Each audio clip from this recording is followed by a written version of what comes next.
What's going on there, niece and nephew? It's your big uncle. I'm the Gary Coleman of expat relocation. What you talking about, Willis? Anyway, we are here today to bring you guys up to speed on the realities of teaching English in Vietnam.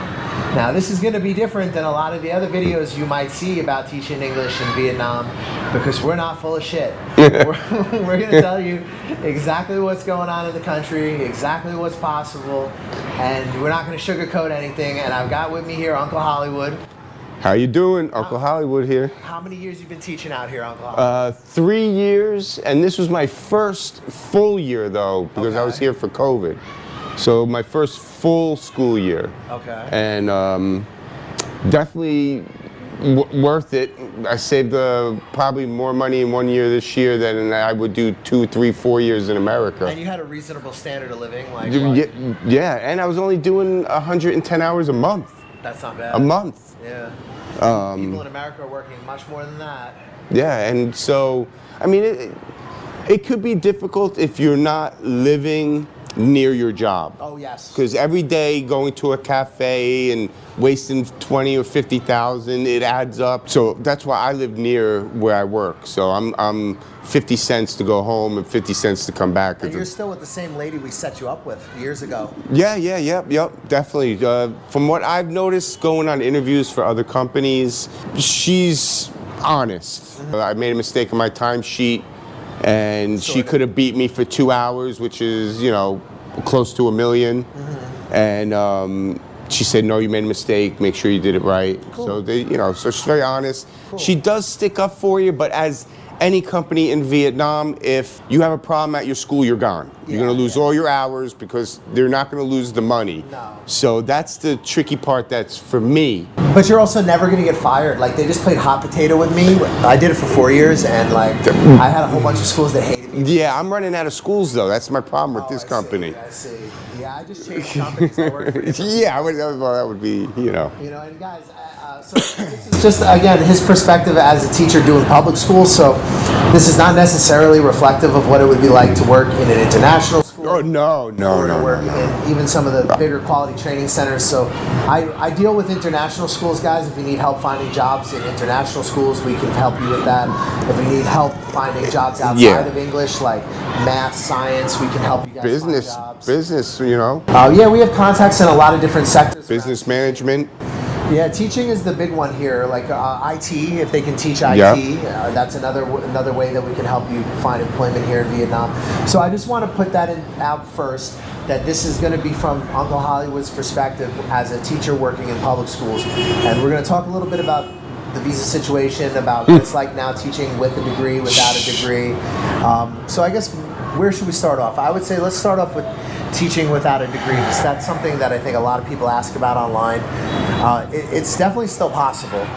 If you do not have a degree and you're outside of Vietnam, it's going to be almost next to, I would say 80%, not a good chance you're going to get. Unless you work with me. Unless you got that 20% that's luck. Work with him, you get it. But I'm just saying, in general, most of the time you're not going to get it. Now, if you're in, you got it. So get into the country. Right. And then hit the ground trying to look. Right. And be careful who you work for, because motherfuckers will prey on you. Well, they think you need the job. Two big schools just closed now because of what they'll do is they'll hire you if you live in the UK. And I want a job before I come to Vietnam. Oh, well, this company you sign a contract online, and then when you get here, it's a different contract. And then if you don't do what they say, they blacklist you. They just, two of these big schools just were, a lot of trouble for it recently, actually. One of the more notorious ones has tried to rebrand and change their name a couple of times now. And so you gotta be careful, guys. Like, if you're coming out here from like a corporate perspective, you're not gonna understand this country. It's better almost to have like a street perspective, like street smart. Yeah. Goes a lot further here.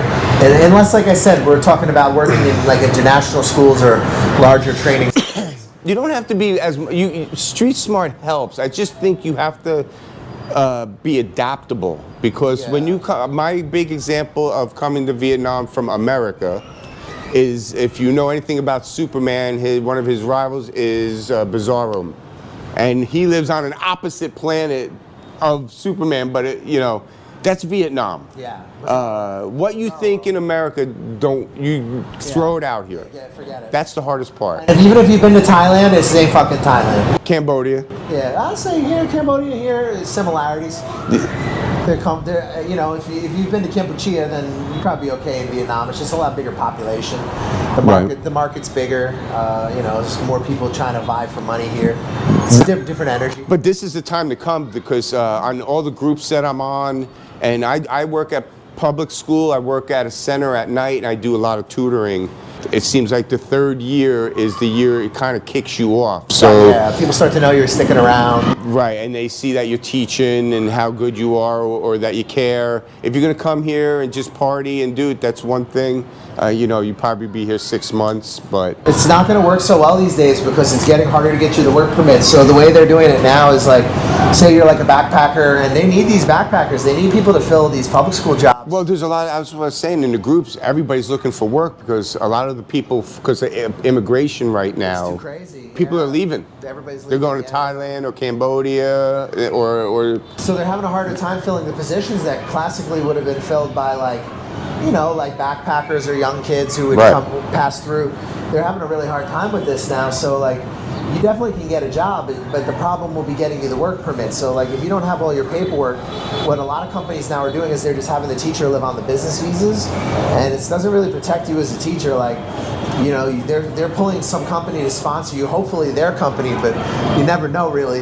They could just be using any shell company and like. That's the problem. You don't know what's going on. Once you're here, you get paperwork, you don't know nothing. You don't really know what's going on, yeah. So like, unless you're working with people like us where we have the experience and we know how to work with the Vietnamese, Well, the people you trust now. You've been with them a long time. And even they scare me sometimes. It's just the way it is out here. I mean, how long have you been around Asia itself, especially Vietnam? What, 7 years? Oh, we've been around Vietnam for like, maybe about almost 10 years if you include Vietnam, Thailand. So, Malaysia. I mean, that's a good bit of work. Like 10 years almost. That's a lot of learning. That's a lot of experience in those 10 years. We went back one time for like 6 months to America, and we were like, fuck this. We came back.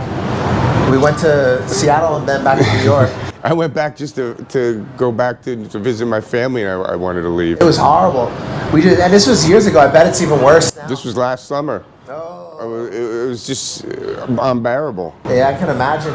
So for those of you who are in a hard spot in the States and you're like, I want to take a chance and come to Vietnam and make some money, you can do it. It's just going to be harder. You want to have some dough because there's no guarantee that your employer is going to be able to get you your work permit. So you might need to have some dough and reach out to other avenues. People like, we can help you get the work permit, but your company has to be flexible. You're going to have to spend a little money, but it's safe, and you're going to make it back in 4 months. Literally, like, pay the money, and you'll make it back in twofolds in a year. That's why I feel like our price is so fair, because it's not even a month's salary for the teaching jobs. I charge like less than a month's salary for most of the jobs. And if you have a degree, definitely less than a month's salary. Because right now there's jobs floating around for over 2 if you have a degree, yeah. Kindergartens, and you have a fucking degree in anything, like some fucking English literature shit, and that's enough for you to be working, making that kind of money. So that's one of the reasons I always thought it was so funny how like you have that like elitist sort of mentality of some of the teachers that come out here. And they try to like get drunk on their own self-righteousness, but really like everybody here is just a meat market. Right. It's just a meat market. I have a question. When you you get a job and you live in the UK and you're getting a job here and you have to get everything formalized, like transcript and all that stuff. Do you do that? No, but we know people we can outsource in their countries that do. So that seems to be the biggest. Because their employer usually will advise them on it, and what we do is we connect them to reliable employers who like help them. Right, because the teachers I'm talking to, they're having such issues with they have to get it legalized. A lot of schools aren't there anymore, and they're running into problems. With the experience letter guys, I'm not gonna tell you what to do, but realistically, you can probably use a fake experience letter, and I don't think that anybody would check or call these people. You just say you have experience in a different country. Like officially for the experience letter, you don't even have to have experience teaching. It could be experience in anything. Any friend who owns a business writes a letter that you worked for him and that you were a good worker. Right. And that's more than adequate to satisfy that. So, I don't think I even had to do that. so that's not a big issue, you know. I really don't think I'm not even sure it's something that they're really doing so much anymore. I don't think I ever had to do that. Yeah, I get an approval letter from my job. That's it. No, there was a period for a while where it was official. And Oh, okay. Well, then, really, guys, let me they tell you change all the the time. way that we do this, right? I'm not going to go too into detail, but let's say you don't have a degree, right? And we find a school that you like and they like you, and they just don't know how to get you the work permit. We'll help get you the work permit. We'll help them do it. And we have people who are Vietnamese that can help them and guide them through how to do it. And it's all legal. It's just done through loopholes, and you're going to need dough. You're going to need dough. Yeah. Maybe the school will pay for it, and when in those situations, it's great. In your situation over the years, when you needed to get some kind of like extra documents from the school or something, they usually would pay for it for you, or If it wasn't a lot, they paid for it. If it was, they split it. If they're not going to split it, you don't want to work for that company. yeah, I think that's fair. Or at least take it out of your salary. Yeah, they took it out of my salary. I didn't even have to pay for it all up front. Yeah, that's fair. They paid for everything and then just took it out of my salary every month.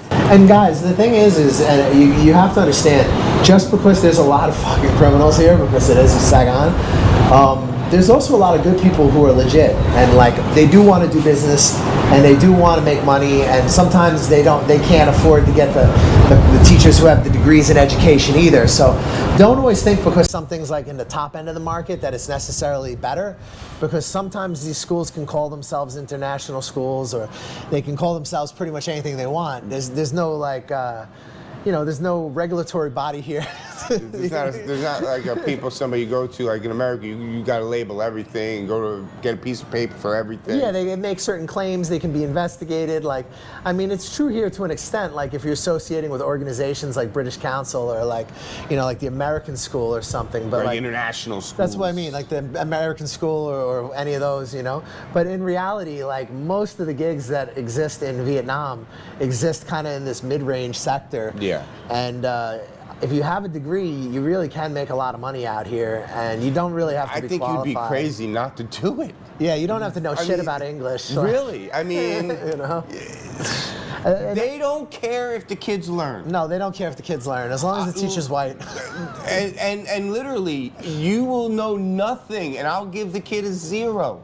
Oh, I wasn't allowed to give zeros. I did it. If you know nothing, I give a 0. I got but fired the kid for that still one. passes, because then if he doesn't pass, the school looks bad. Yeah, and they of won't course. come back next year. They won't pay next year. So everybody passes. Yeah, you pass no matter what. Everybody passes. I remember I had a TA. She's like, don't give anybody less than a 7. I was like, oh, okay. No, I write down, there's usually 4 kids. What's your name? Tuesday. Tuesday. No, not even Tuesday. They can't even say Tuesday. Nice to meet you. How old are you? Bill. Well, whatever. Yeah. The kid doesn't know shit, but you can't fail him. It's funny. It's, Teaching I've taught every grade from 1st grade to 11th grade. yeah. And I've had teachers tell me in 4th grade that they're not here to learn. They They're not. do that when they get to secondary school. Yeah, but even in the public school system, period, the white monkey is not there to teach. I tutor a kid that goes to a private school. She's in 1st grade. I brought home my 4th grade public school book, and in 40 minutes she did the whole book. Jesus. Yeah, I know. Family and Friends. Yeah, She yeah. did the whole 4th. She knew all the words. She knew how to break it down, because I'm a good teacher. Yeah, of course, but she can afford one-on-ones with the I foreigner. teach real English. Right, her family, yes. Her family has the money. but- They're affluent. But that's the thing. You go to a public school, you just babysitting a lot of time. Like I said, this is my first full year, so I'm learning new stuff as I go. So without a degree, you guys will definitely be able to get a job if you're white and you have a strong passport. If you're not white, but you have a strong passport, you're probably still going to be able to get a job. You just might get rejected a little bit more. Make a little less. Possibly make a little bit less. But because of your strength of your passport, like if it's US, UK, Canada. or Canada, Australia, whatever, you're gonna be strong, If you're European and you're white, but you're from like a non-native speaking European country, you'll still get jobs and make money. Oh yeah, I work with a guy from Serbia and another dude from Italy. Yeah, a lot of people come from the Balkans. And Holland. But you'll get paid a little bit less potentially unless you're like really qualified and you speak fluent English. And like if you're an international school teacher or like a real accredited teacher from like Holland, and then you come out here, like of course it's going to be like different than if you're a guy from like Bulgaria and you speak a little bit of English. Like we're doing a service right now for an Italian woman, and I don't know how she got a job because her English is terrible, but she's a very nice lady. That's so, why. Yeah. Nice. She's very nice, and she's European, so the only thing she they looks care, the part. She's white. That's all they care about, Because the kid I talked to, he speaks pretty good English, but a lot of, English is English. You're learning English in Italy. You're not learning exact English. Well, because I come from an Italian family, like me too. And Michelle is 100% Italian, and like we grew up around this. Actually, off this topic, but your boy is going for his Italian passport, and I'm eligible. That'd be nice to have an Italian passport. It looks like we're gonna get it through my great grandmother from Trapani. Trapani. Yeah, I think that's down by the heel. Trapani, Sicily. Yep. I've been there. So apparently, I'm gonna have an Italian passport. That'll be very helpful. Nice to have an Italian. I thought you had to live there for 6 months. No. It depends. A blood right. You got to go to court. It's gonna cost you over 10. It's gonna cost us like as a family over 10 grand. But I mean, fuck it. EU passport. EU different than America. EU passport. I don't know. America's passport not doing too well. Well, I just want to have many passports. Like that's my long-term objective. So guys, like, let me break it down for you a little bit as far as like the situation here, right? If you want to come out here and you don't have enough documents and you're from like Africa or the Middle East, you're probably going to end up getting human trafficked. Like, no one's going to want to fucking hire you. If you can even get a tourist visa, which is unlikely, you're going to end up having to shell out dough. Vietnam's made a pretty clear stance that they don't want these nationalities in the country, but like, there's a whole list of countries that need to go through like a whole process just to get a tourist visa. If you're on one of those countries and you don't have any kind of education, you're fucked. Don't even bother trying to come here. If you are educated from those countries, you potentially could make money out here, but you got to be careful because they're gonna try to fucking not do right by you. Right, and you might have to get a job in a smaller village or something. In a province, and in the provinces, these places can be like little kingdoms where like your school might really know the police, they might know the head of the party in the area. And if there's a problem at the school or they want to do something devious, like not pay you or do things with there's nobody to go to. You got no power, and you might need to like leave the province to go get help from a police in a different province. Like we had a client years ago who was having some problems with police. A center had taken his passport and they're refusing to give him back his passport. So what we had to do was organize for him to contact police in a neighboring province. And then they came over and they paid whatever got to be paid and got back his shit, So things like that happen here. And if you're from a poor country and you're out here just kind of like hoping that it works, like you're going to be the one who, if they decide to do something to, there's not going to be any recourse for you. Now, I'm not saying every employer is going to be like that, but there certainly is these situations. And you're also going to have a really hard time getting a visa. Now, if you're from a developing country, but you have a lot of capital, that's different. If you want to open up a company out here, get a hold of me. It's still going to be more of a process than if it's a stronger passport, but it's more feasible if you have capital. If you have the money, you'll get it. Yeah, we can still facilitate if you have capital. But if you're coming from the U.S., any of these native speaking countries, and you don't have your documents, you're still going to get a job. It's just becoming really uncomfortable in terms of visas and environment, right? Like, can you talk a little bit about how things have changed since the pandemic, the feeling around it, and like it's become very bureaucratic, like to where things are just not working and. Well, it seems like it's just less organized. Like after the pandemic, it seemed like a lot of people were found out to be doing some stuff wrong, and now every department it's like a FUBAR, it's a military term, fucked up beyond all relief. Yeah, it's bad. It's just nobody knows or wants to do anything because everybody's in fear. Yeah, everybody's afraid because they're doing these investigations. So even the schools. Yeah, the schools too. Yeah. They're afraid that their kids are going to get taken out again because of a new COVID strain. So it's just, do it now, and we don't know what's coming next. Yeah. You know, but I worked this whole year. Yeah. And there was supposedly a COVID outbreak in Hanoi and some other places. I've never even had COVID. Right. You know, knock on wood. I've had it like twice. But it's fine. so you're walking on eggshells in Vietnam. Right. So the energy's different than before. Yeah, yeah. Before it was a lot more, people were more happier. Yeah. Now it's more a little bit, you could see a little less smiling. There are still happy people here. Well, I mean, the problem, and this is just my criticism, would be that I think if Vietnam wants to get rid of the lower budget tourists, like I can sort of understand where they're coming from, and I see why that would be something to work towards. But I feel like if you're going to try to market a better quality tourist, there needs to be a clearer path to coming in. Like same if you want to bring in more talent for like the education sector or for any sector, like if you can streamline and make the bureaucracy work, you can ask for more money. You know, people will have shown through me doing this business that people will pay money to come into Vietnam even under the most crazy circumstances. I know you got a bunch of people in during COVID. We brought people in like when they had to come in through like, you know, quarantines and getting picked up in spacesuits. I mean, it was really crazy, guys. Crazy times, man. And you know, I've seen the evolution of how things have gone in this country, and like, you know, for me, it's a shame. It's just sad because I feel like Vietnam could be much more competitive with Thailand in terms of. Thailand's huge right now. And Vietnam is so much more charming in some respects, and the people are more business driven and like. Well, Vietnam, like a con for me, a con for me here would be Vietnam is very easy to get around. Yeah. A pro. A pro. The con is the immigration. The pro is if you're in Vietnam, it's cheap and easy to get around right now. It's very inexpensive here. Electricity is inexpensive here. You can live $900 a month. You can eat high quality food. For me and Mish pay $10 for 2 people at good sit-down restaurants. You know, it's a very nice place to live. It's highly polluted though. It's very, very polluted. It's very crowded. It's crowded. The more beautiful cities are much more competitive. The jobs are more one-off. We can still help you find jobs in those places, but when people ask me like, get me a job in Da Nang or get me a job in Nha Trang, if you have a degree and you're a qualified teacher, then it's a little bit easier for us to kind of like reach out to contacts in those places. But if you're just coming out here and you're like TEFL teaching, like you might want to like wrap your head around the fact that you're pretty much going to be in Saigon or a province, or if you don't have paperwork at all, maybe parts of the north.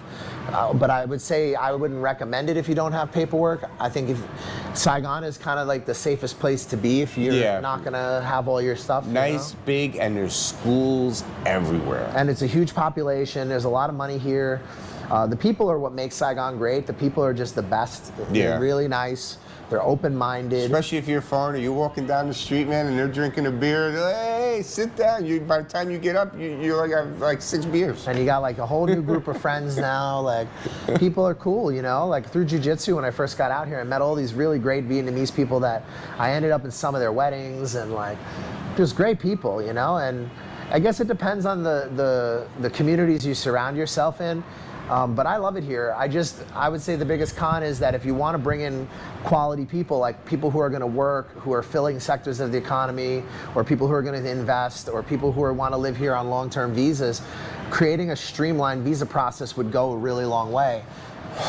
I don't know. You want more people in a country to make more revenue for the country, right? Sure. So why are they making it so hard or difficult? It can be done, it's just very difficult. So my partner explained to me, he basically explained to me that what's sort of going on is the guy who's in charge is an older guy now. And his life statement before he dies is that his mission statement before he dies is to rid Vietnam of all corruption, right? So he's having a go at it. And the problem is the whole place is run on corruption. Everything's corrupt. Everything is corruption. So now suddenly, like, nobody's doing anything. So even my friends in Nha Trang were telling me they can't even register a car right now. They were saying it's like really hard to even get their car registered. And it's just nothing is working. So like things that normally take 10 days are taking 3 months. But you know, we've been, thankfully been able to keep all our customers in Vietnam. Nobody's had to leave. No, I'm still here. He's still here. He worked with us before the pandemic. Yeah, a few months. And I'm working with you now with the... We're working on getting him his work permit now, because his boss, you know, she's incapable. She can't get one from me. She can't get it. It's so hard to get them for some places and some people. And we're keeping them here legally in the meantime. And everything we do is legal, guys. It's just we work with really good Vietnamese people. It's legit. I mean, people like on Facebook, they'll say, "Oh, no, they're fake." No, this is legit. I'm not just saying it.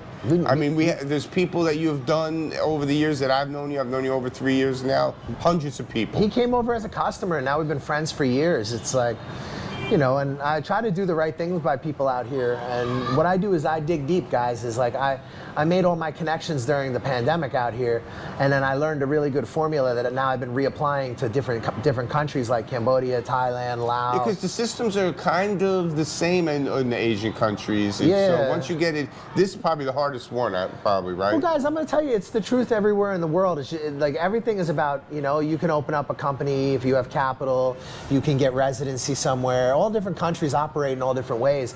The difference with Southeast Asia is how much it changes and how quickly. Right. And how, like, within 1 week, I'll give you an example, guys. Since we came here on our recent business visa, basically, we entered when they had a type of business visa that they attached it to the inside of the passport.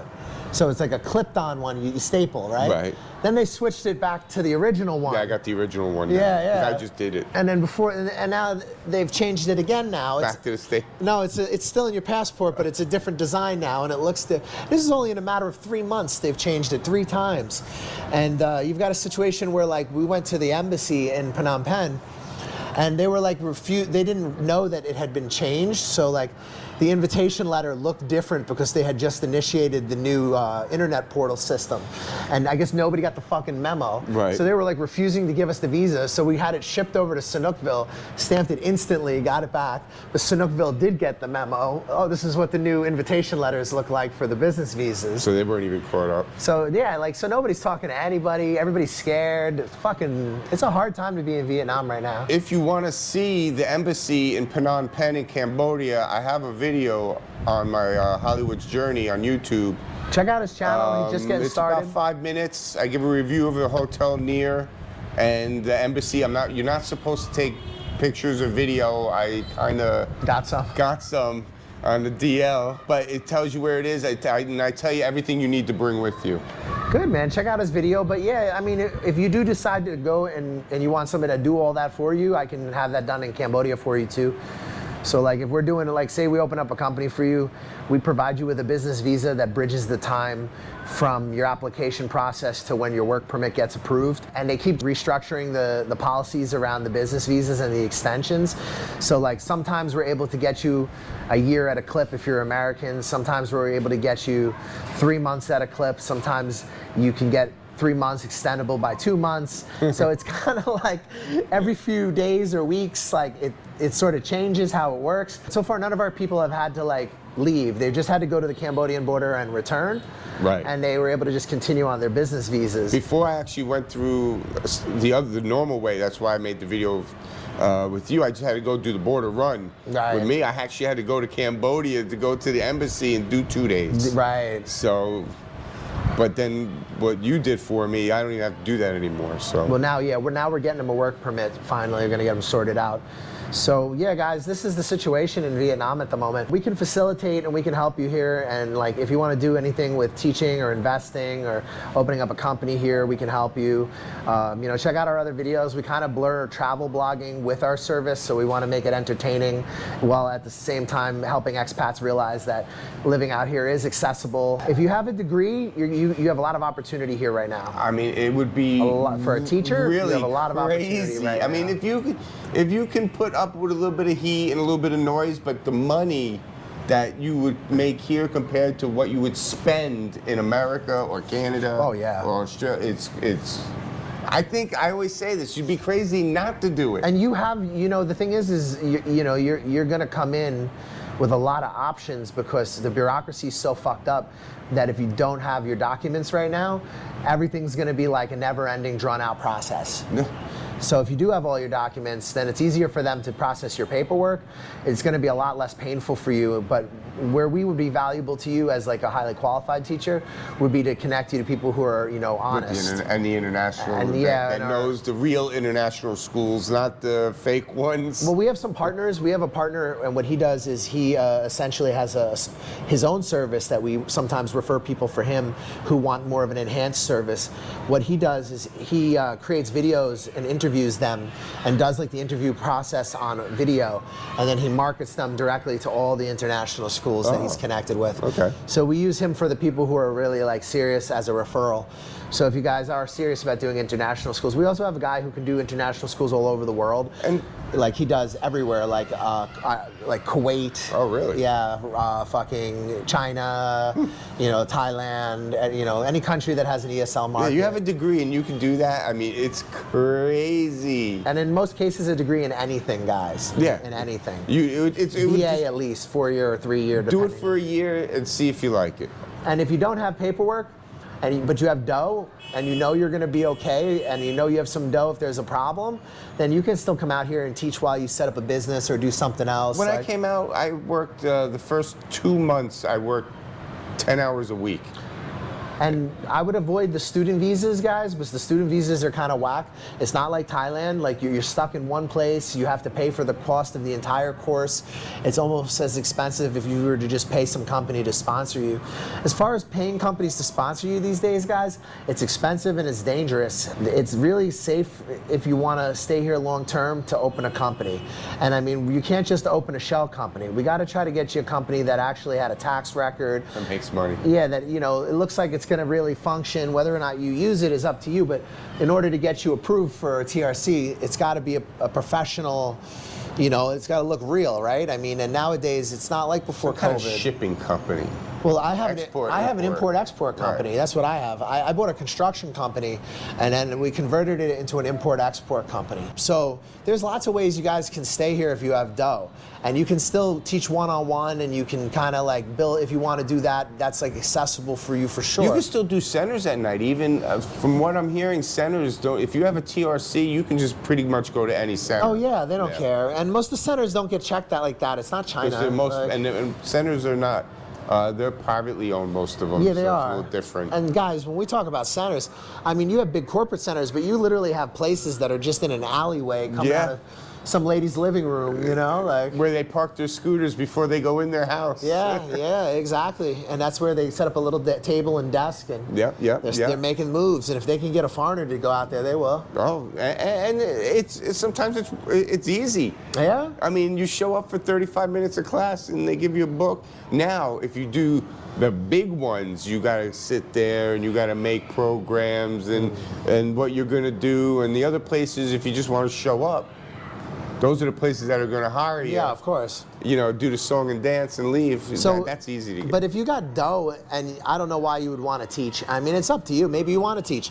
Maybe you want to open a business with education. We can help you do that. I mean, we can help you get a business with education going. But if you want to just come over and you don't have a lot of dough, because it's going to cost dough to get a Vietnamese company set up and to get the TRC set up and to get the work permit. And we do a full service where we take care of your business visa. We have our guys picking up your documents for you, doing a lot of the photographing and the paperwork and the photocopying for you. So you don't really do anything yourself. You just basically pay your quarterly report, and we facilitate with accountants for all that. So, I mean, like if you're a business person and you want to do something with education, that's good. If you're just out here to teach and you're on low budget and you have paperwork, I think it's probably worthwhile. If you're low budget and you don't have paperwork, I would just caution you to be careful. And just bring money with you for that can $3,000 could last you 6-7 months, easy.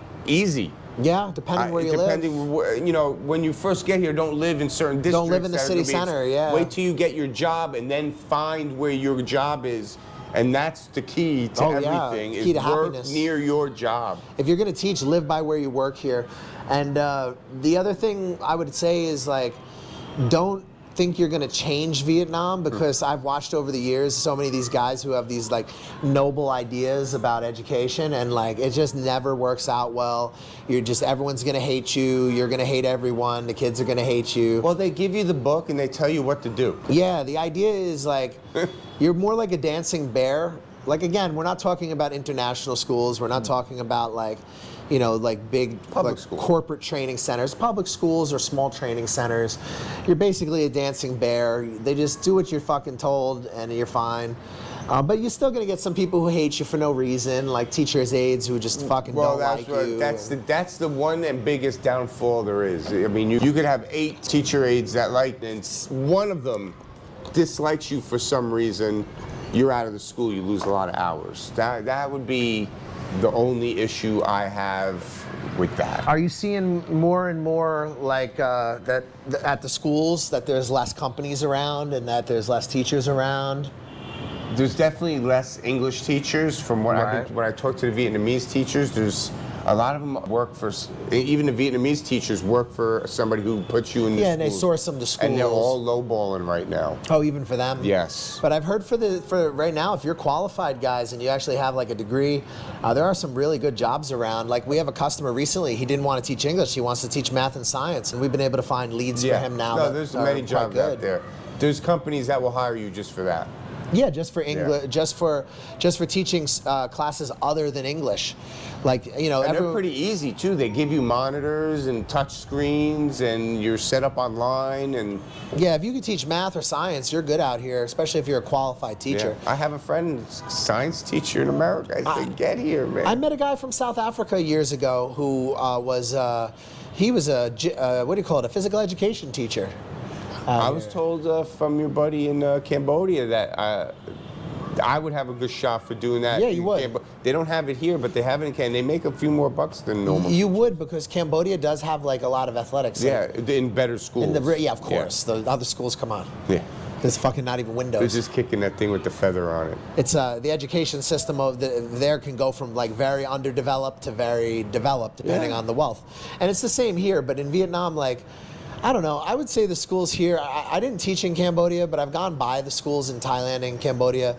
And I think really the only difference I see is just that Vietnam is very dense. So the population densities are really, really high. You know what I mean? Like it's just really packed. Yeah. You know, there's a lot of kids in a very small space. You know? I mean, my classes, and I'm in a better school, I have probably 30 kids. In the worst schools that I work in, there's 40, 50 kids. And like Thailand seems to do the infrastructure just a bit better.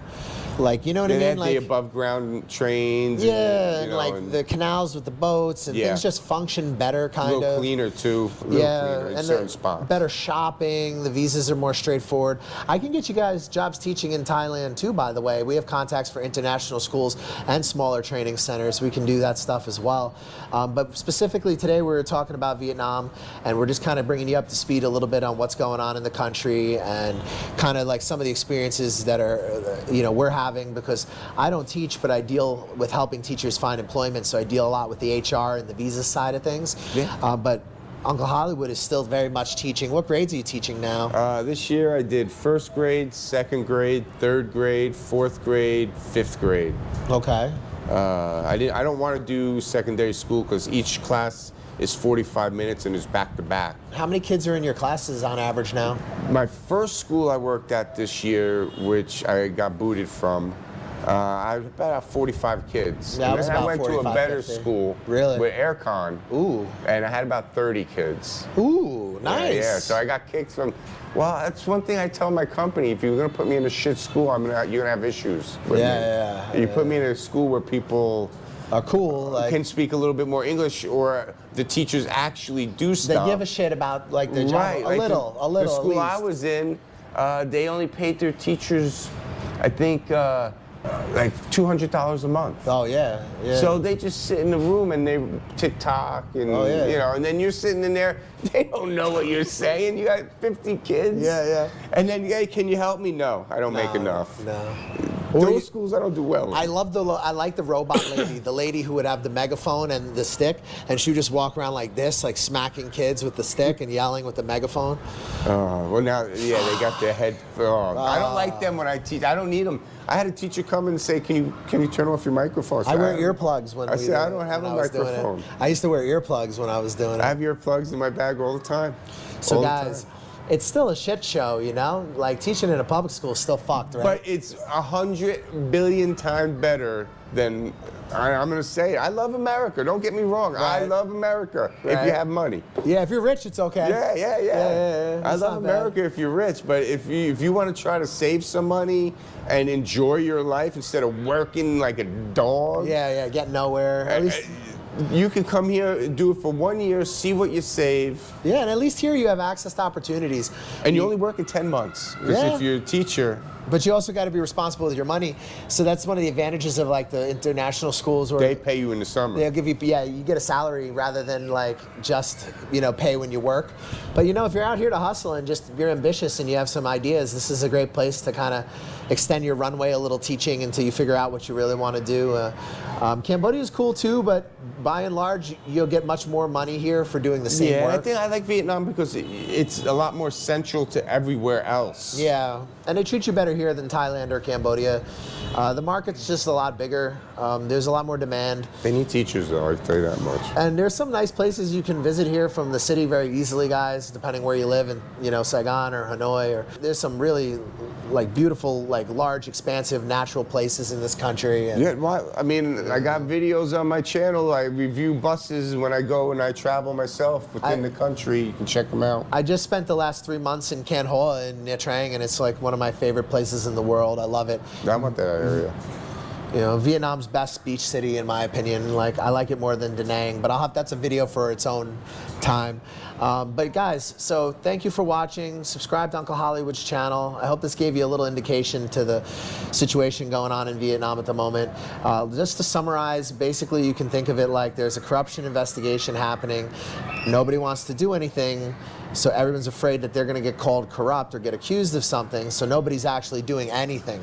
So bureaucracy is grind to like a halt. So we still have ways to keep you in the country legally, so please reach out to us on the fan page.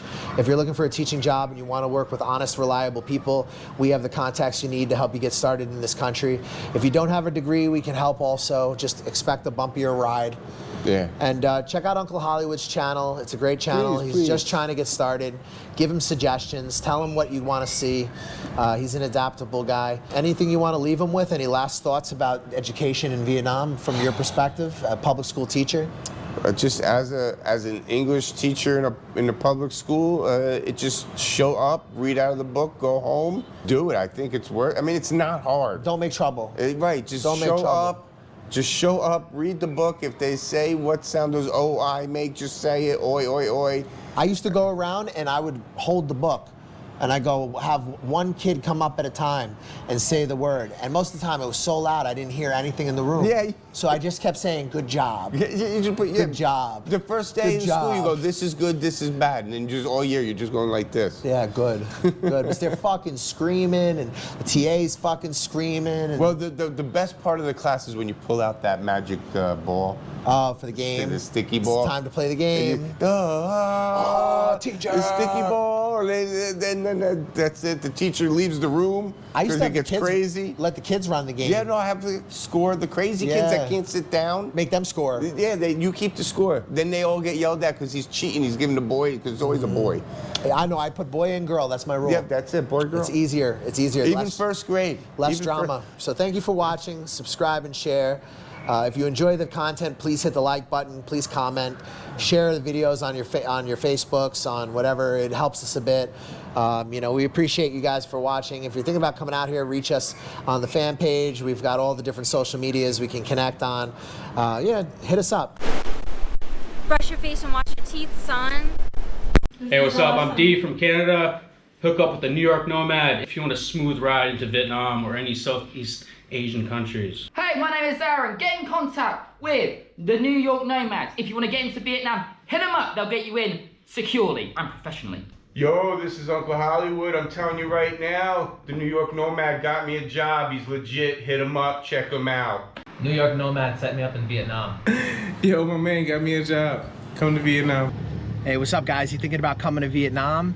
you're not sure where to start, you've heard a lot of things online, you don't know what's true, you don't know what's not, we offer a consulting service where we help you get on your feet in Vietnam. We give you advice on negotiating contracts with employers. We help you with real estate agents, visa agents that are reliable and that you can trust. We help you get started in this amazing country and get on your feet. We help you get into different opportunities that might be more difficult for you if you were just landing in the country on your own.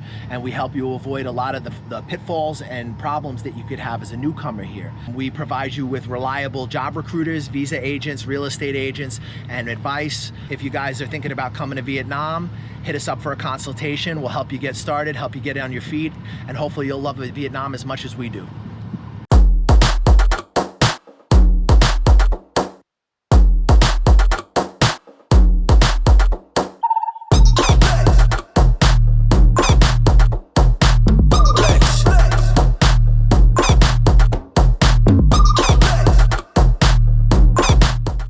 Are you thinking of living, working, or investing in Thailand? Thailand is an amazing country that's more open than it has ever been before. They're a country that's looking into the future and doing some really radical things. It's an amazing time to be in Thailand, and there is a tremendous amount of opportunities for somebody who has an open mind. Who you deal with in Thailand will determine your experience to a great extent. If you do business with the wrong people, you can end up losing money and even in legal trouble. We have the contacts that you need to help you get on your feet in this amazing country and avoid all kinds of drama and problems that could come about by doing business with the wrong people. If you're interested in investing, working, employment, contacts for visas, contacts for housing, contacts for real estate, we got you covered.